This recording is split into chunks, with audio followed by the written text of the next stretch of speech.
my beautiful friends, and thanks for tuning in again this week for another segment of Activate. This week, I wanted to take the opportunity to talk about something that is an ongoing discussion around our circles, those of us that are on the path of awakening or spirituality, and that is the fact that many of us are concerned about, or it seems that many are concerned with forgetting that they are a human being. There seems to be so much emphasis on the awakening, on the ascension, like we're in a rush to get somewhere. And the one thing that I feel is very, very important when it comes to the awakening process is being gentle. It's not an easy thing to have that glimpse through the veil. We have had that awakening epiphany. We're seeing through the veil now. We see that what our potential is, not only as an individual, but we see what our potential is as a society, as a planet, as humanity, as life itself, and we see where it could be, and it can be frustrating.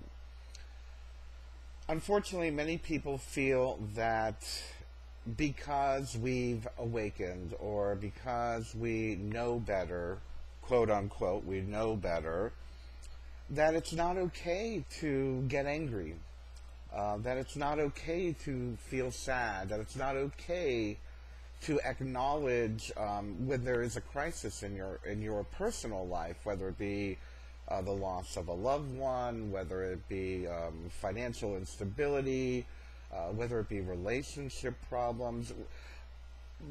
By having the awareness and the clarity that you are now on this awakening path, if anything, to me, it creates a greater responsibility to be compassionate with others, to be compassionate with oneself.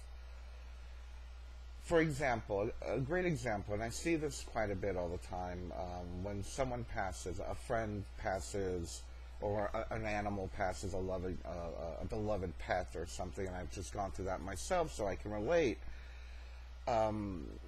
There seems to be this, oh, well, they've transitioned, they've moved on, they're returning to source, they're evolving to the next dimension, they're ascending, they're moving off planet. All these terms for me, it kind of disrespects what the experience of the individual who is experiencing the loss of a loved one or a pet or a relationship or whatever it may be. I find that to be quite disrespectful, because though we do know better, though we have a clear understanding now that there is no end, that we move from one energy form to another energy form, yes, we are very aware of that, but the reality of it is that we are still in a human body. We are still in this vehicle which feels loss, which feels happiness, which feels grief, which feels guilt, which feels anger. We are still in a human body, living in a human experience. It's very important to not deny the human experience. It is through human experience that we are evolving. Many people say, well, is everything happen for a reason, or is this my destiny? Or am I cursed? I've heard this recently. Am I cursed? Did someone put a curse on me? The reality of it is that we all are going through our own personal experiences of growth. Sometimes there are obstacles to our happiness. Sometimes there is loss.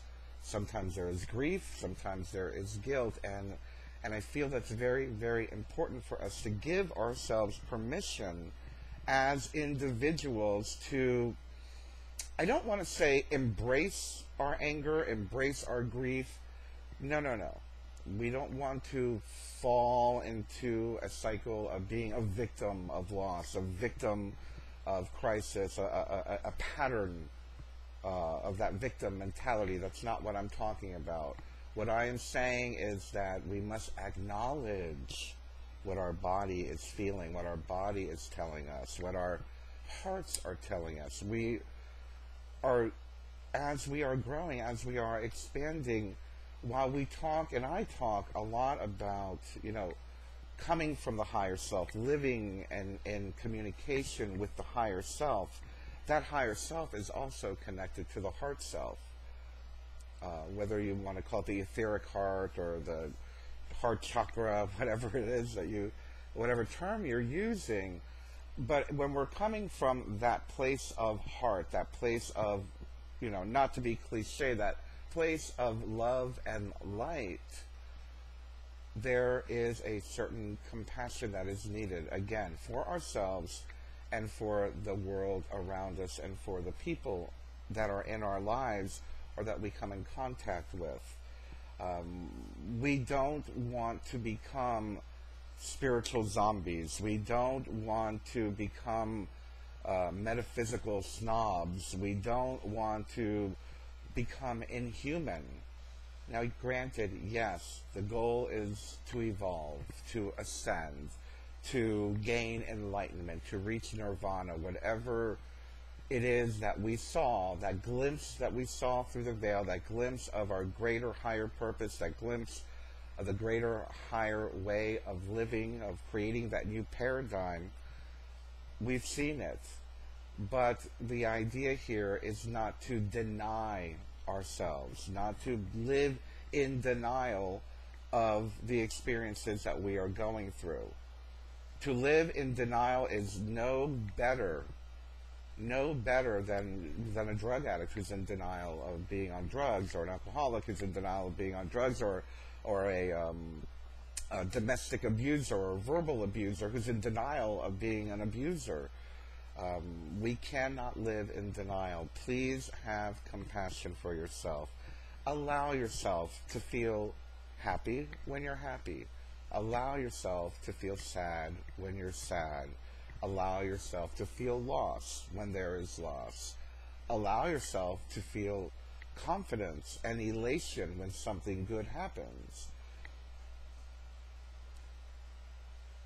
The concept of awakening, the idea that we are moving toward a greater space, is the idea that we are expanding, correct? We are expanding to our higher self. We are expanding to a greater way of living, and we are expanding to what I would call a spiritual freedom, of peeling away the layers that have confined us, that have oppressed us, that are not allowing us to become genuine.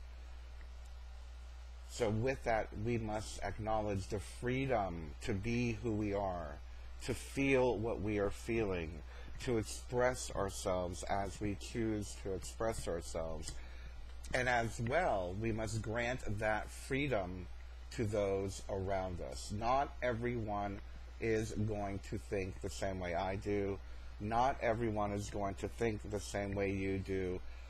We cannot judge, we cannot understand what that other person's journey is unless we are that other person. I saw something that saddened me greatly by another well-known metaphysical spiritual teacher that was knocking the idea of I don't want to get into it, but let's just say they were not being compassionate about one particular well-known person's journey. We all have opinions, and that's fine and dandy. That's absolutely fine. We have opinions about others. We have opinions about how our life should be. We have opinions on how the world should be, especially as we get to know more and more how great and how wonderful and the potential that we can be. We will start developing opinions. What we need to be careful is that we remain in compassion, that we remain in light, that we remain in a place of love, a place of understanding, and a place of gentility. Be gentle with yourself. Be gentle with others. Allow yourself to be a human being, and allow others to be a human being. It's as simple as that. We are evolving. It's not over. We're not at the end yet. So as we're going through this journey together, let's be nice to one another. And especially, let's be nice to our own self. Give yourself permission to be human. Give others permission to be human, with compassion and with love and with acceptance. That's not to say that you need to accept everything. That's not to say that if something is making you uncomfortable, that you shouldn't choose to move away from it. I believe that our negative feelings and our negative feelings that we have about certain experiences that might be going on around us are kind of nudging us in the right direction, nudging us where we want to be. And I think maybe I'll talk about this more next week, of knowing what you don't want. I've talked about it before, but maybe it's time I bring this up again. But maybe. We'll see. Anyway, be good to yourself. Let yourself be human. And by all means, let's discuss this. Let me know what you're thinking. What did you think about what I'm saying? Can you add to it? Can you share something that maybe you've experienced? Let me know in the comments below. Let's keep the discussion going, and I will see you again next week. I love you very, very much. Thank you, and bye-bye.